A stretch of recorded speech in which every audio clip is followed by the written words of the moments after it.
Magandang araw mga bata!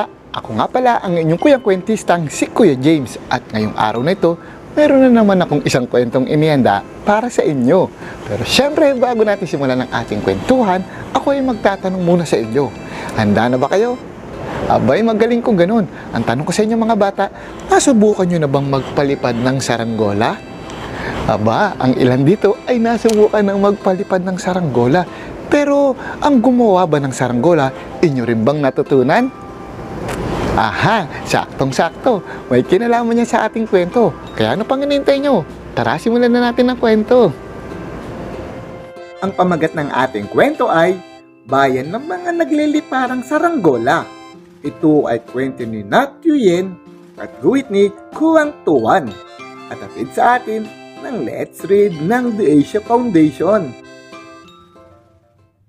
Tip, halika at samahan mo kami magpalipad ng saranggola. Pero wala akong saranggola. Tuntun, kung pwede ka lang lumipad. Papa, gusto ko po ng saranggola. Aba, tamang-tama. Halika dito at tulungan mo ako, anak. Gagawa tayo ng pinaka-espesyal na saranggola sa buong mundo. Oh lala! Isang dahon! Isang dahon na saranggola! Tapos na po ba iyan, Papa? Hintayin mo, anak. Malapit na ito matapos.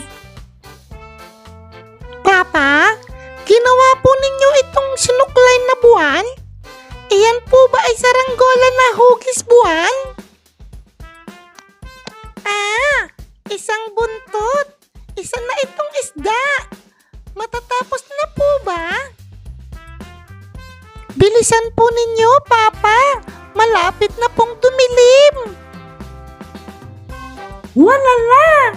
Isang ibon! Isang ibon na saranggola! At ano naman po ito, Papa? Ito ay mga plota ng saranggola, anak. Ito ay tutunog na parang huni ng ibon kapag hinihipan ng hangin. Tingnan niyo mga bata, si Tip ay nagpapalipad ng saranggola. Isang saranggola na umaawit tulad ng mga ibon. Tingnan niyo ako! Magpapalipad ako ng saranggola! At may isang bayan ng saranggola ang lumilipad sa dalampasigan.